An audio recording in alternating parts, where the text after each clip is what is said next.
This is Yehoshua's Daf Yomi Shiur, where the Daf continues until the arrival of Mashiach ben David, that is, the Messiah, the son of David. Today we will be studying Tractate Chullin, page 52. This is Chullin 52a. Top of the page with the words Chol Hadak. Chol Hadak lo chashinan, Chol Hagas chashinan.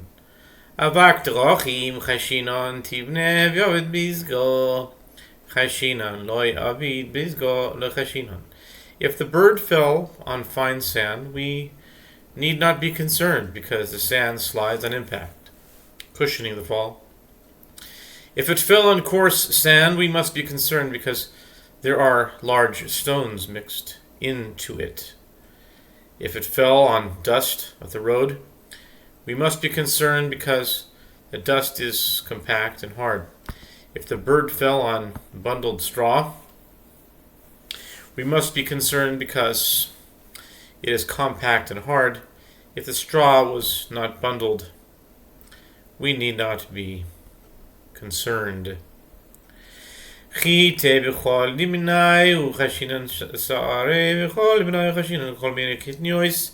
Ein ba mishum risuke evarim דבר מן רוביח ימצא אין בו משום ריסוק איבורים חיפצה יש בו משום ריסוק איבורים כלל הדביר כל מיני דמשריק אין בו משום ריסוק איבורים לא משריק יש בו משום ריסוק איבורים.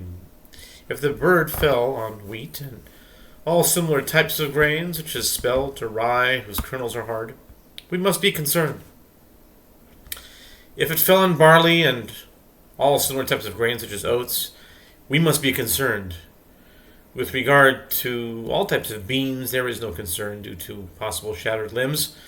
If a bird fell on them, since their round shape causes the bird to slide when it hits them, except for fenugreek.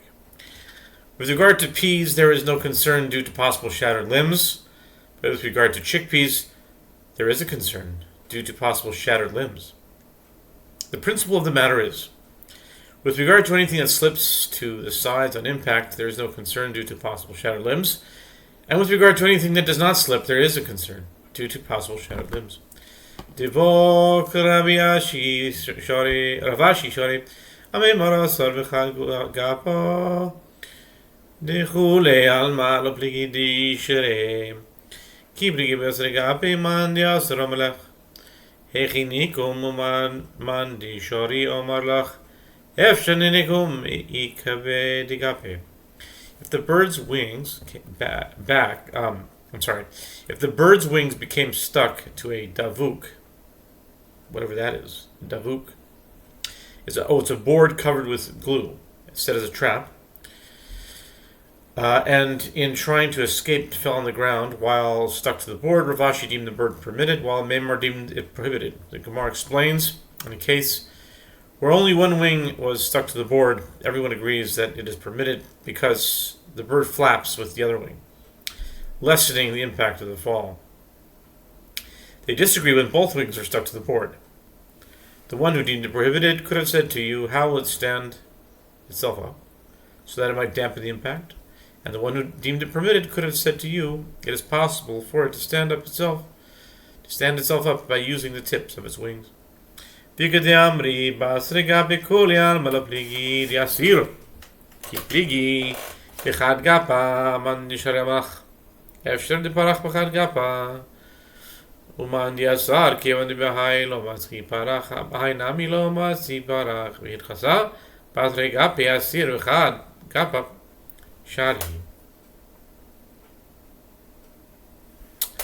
And there are those who say, in a case where two wings were stuck to the board, everyone agrees it is permitted because it cannot dampen the impact. They disagreed when only one wing is stuck to the board.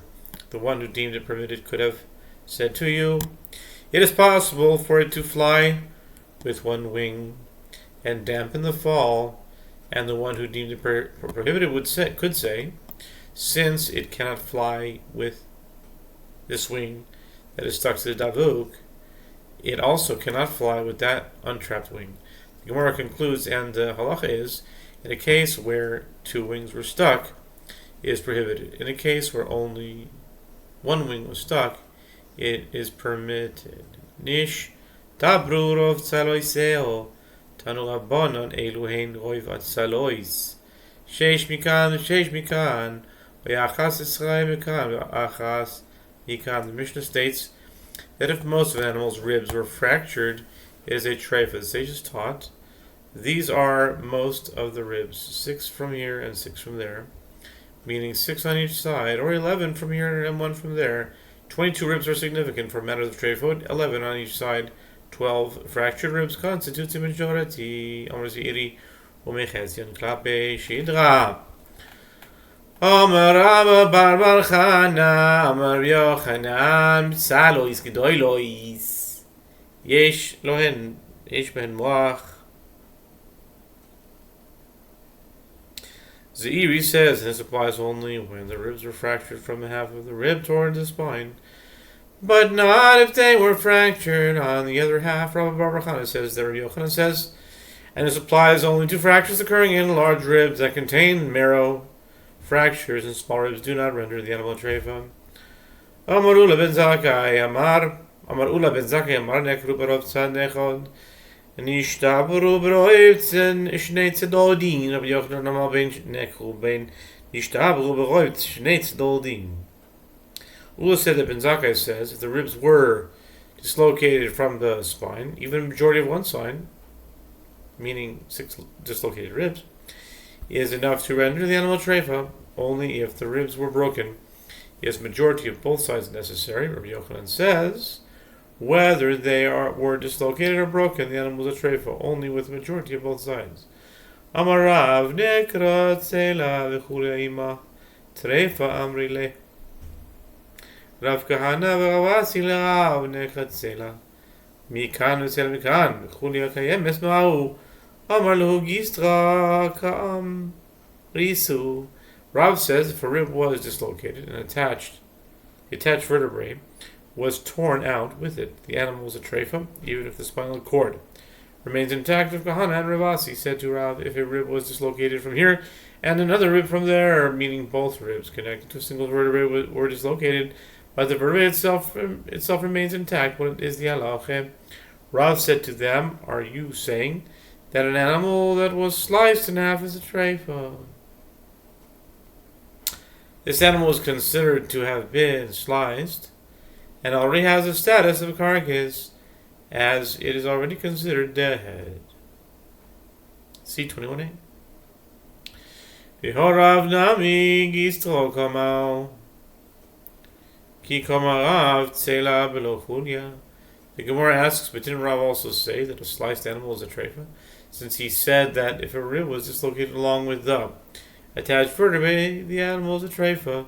In such a case, the opposite rib is inevitably detached. If so, the animal should be considered a carcass. The Gemara responds, when Rav said that such an animal is a treifa, he was referring to a case where the rib was dislocated without the vertebra. The Gemara asks, but didn't Rav explicitly say his statement with regard to a rib and vertebra that were dislocated?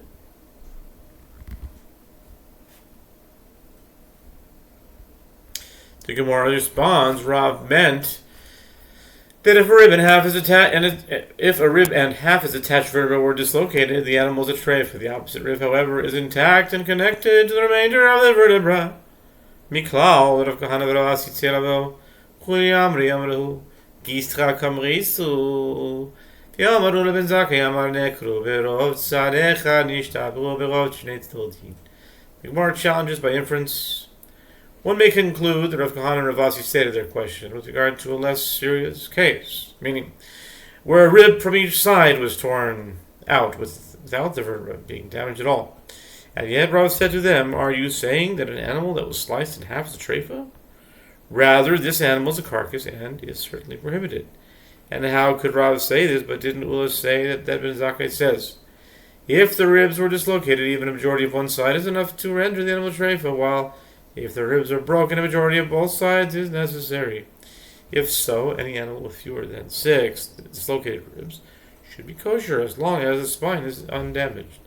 Amar la chasam zeh shlo keneged zeh hachad zeh keneged zeh. The Gemara responds, Rav could have said to you there where Ben Zakkai says that 6 dislocated ribs on one side renders the animal treifa. This is referring only to ribs not dislocated, one opposite the other. Here, where Rav says that 2 dislocated ribs render the animal carcass, this is referring to ribs dislocated, one opposite the other.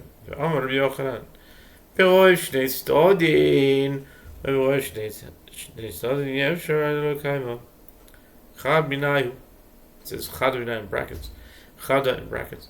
Minayu zeh keneged zeh. But the Gemara asks, but doesn't Rabbi Yochanan say that the animal is a treifa only if the majority of both sides was dislocated? In the majority of both sides, it is impossible that one of them is not situated. It is impossible that one of them is not situated opposite the other. Another. Still, Rabbi Yochanan says that the animal is a treifa, not a carcass. Hasam buchna beloi sisa. The Gemara responds there. Rabbi Yochanan is referring to a case where the pestle, meaning the end of the rib, was torn out without the mortar, meaning the socket of the vertebra in which it sits, leaving the spine completely intact. In such a case, the animal is a treifa only if 12 ribs were dislocated, even though this necessarily includes the one rib opposite another. Here, where Rav says that 2 dislocated ribs opposite one another render the animal a carcass, that is referring to a case where the pestle and mortar were torn out together, damaging the spine. The Gemara asks, if so, why did Rav Kahana Ravasi ask anything of Rav? Their case in question is identical to the statement of Rav. If Rav says that the animal is a treifa, if a rib and part of its vertebra were dislocated, that should be the halacha. All the more so if ribs opposite one another were dislocated in addition to part of the attached vertebra. The Gemara responds, Kahana and Ravasi did not hear that statement of Rav. Rabbi Yochanan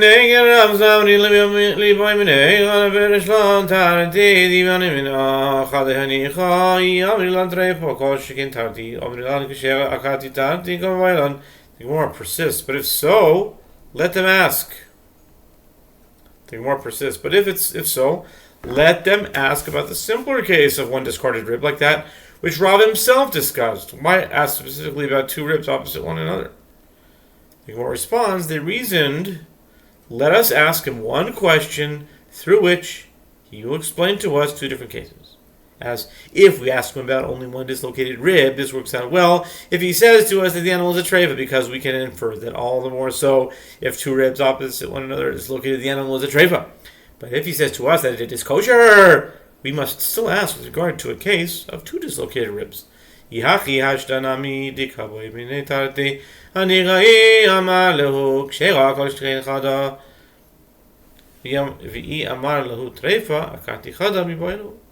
Gemara objects, if that is so, then now, too, when they ask him about 2 ribs, they may not receive an answer with regard to both cases. Granted, this works out well if he says to them that an animal with 2 dislocated ribs opposite one another is kosher, since they can infer that all the more so it is kosher if only one rib is dislocated.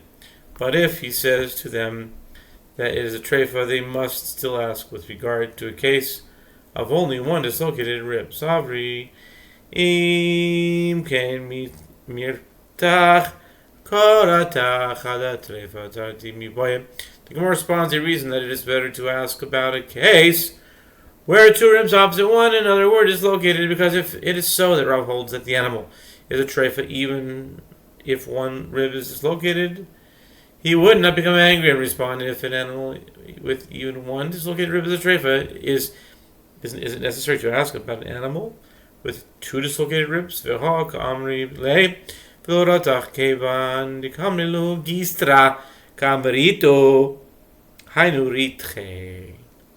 Gemara objects, but they did say this question to him, and he he did not become angry, despite the fact that he holds that even one dislocated rib renders the animal a treifa.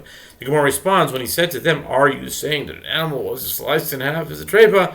This is his anger. Rav Kahana and Rav Asi understood from his response that an animal with two dislocated ribs opposite one another is a carcass, but an animal with one dislocated rib is a treifa.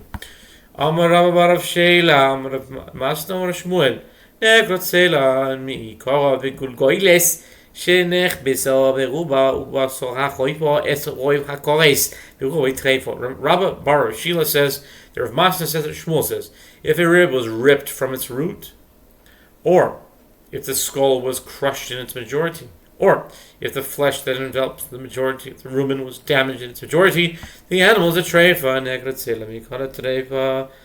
The Gemara asks, did Shmuel really say that if a rib was ripped from its root, the animal is a treifa? But raise a contradiction from a Mishnah in Oholot 2:3. I'll stop here and continue the next Amud.